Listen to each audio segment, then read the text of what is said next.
The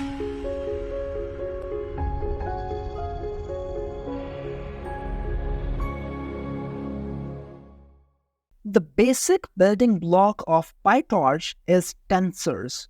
So let's see what are the tensors.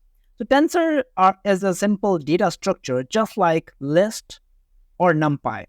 So Python has list, NumPy has array, and PyTorch has tensors. The functionality of all these three data structures are same. They can store the data, but the procedures are different. The pros and cons are different. Obviously, in a list, array, or a tensor, you can insert the data, you can delete the data, you can manipulate the data. But their speed, their memory compatibility, their memory usage, the way they utilize the memory is completely different. So let's see what are the differences, and we'll see the differences with different aspects. For example, what are their types? List is heterogeneous, which means in Python list, you can store any type of data. You can store another list, you can store numerics, you can store strings, you can store integers, and whatnot, right? You can store multiple data types. But in arrays, it is homogeneous, which means that you can only store one type of data. And typically, you should store numerical data. And same goes out with the tensors as well. And by the way, before we move on, arrays and tensors are almost same, right? There's only one difference that I'll explain in a minute, right? Okay.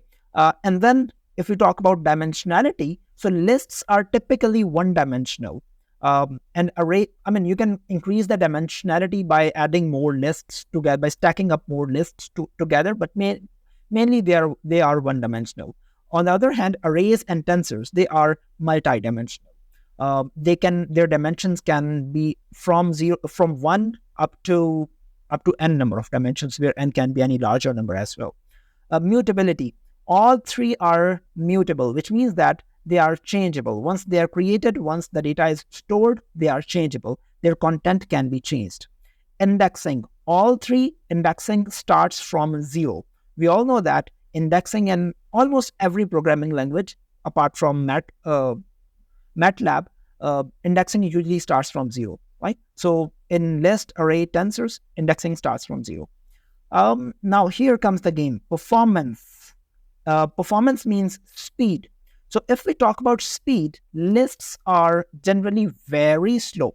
Why? Because the data in a list, if we talk about from the memory view, data is not stored as contiguous locations, which means that, for example, if you have to store 1 gigabyte of data, so list will store a few MB of data at one location, a few MB of data at another location, a few MB of data at some other location. Wherever it will find tiny space, it will adjust your data somewhere over there. Well, it has a benefit as well, that it is utilizing the memory very efficiently. On the other hand, if we will go and we'll try to access that data, it will have to, the list has to look that where I have stored that chunk of data, where I have stored this chunk of data, and so on and so forth. That is why the access of data, since it is not contiguous, it is not continuous, the access of data is very slow. On the other hand, array and tensors, they both are, their memory utilization is almost same. They both store data in the memory at contiguous locations, which means that if you have to store 1 gigabyte of data or 10 gigabyte of data, it will store at only one continuous space of the memory.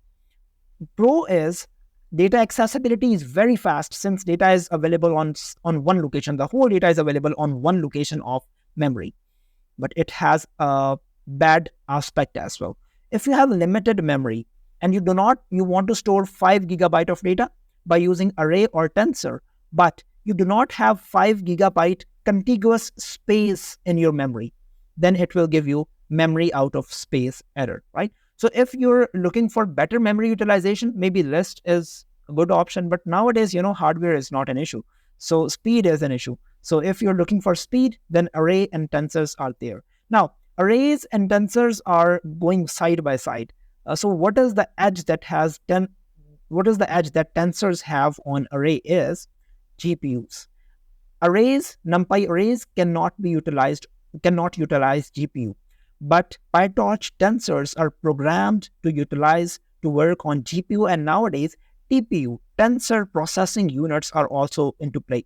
So you can make use of GPUs, graphical processing unit, that are typically hundreds of times faster than a typical CPU. And then we have TPU as well, that are even faster than GPUs. So you can use tensors on GPUs and TPUs as well.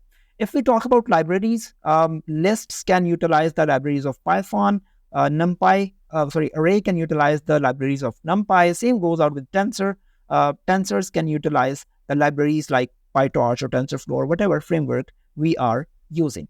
Then auto gradient option is not available for list. It is not available for arrays as well, but it is available for the tensors. You might be wondering, what is this auto gradient? Let me tell you one thing. It is a very important feature that you will learn in this module later on. So enough of talking is done. Let's get started and let's perform something hands-on. So let's see what are the basics of tensors and how we can implement basic mathematical functions on tensor.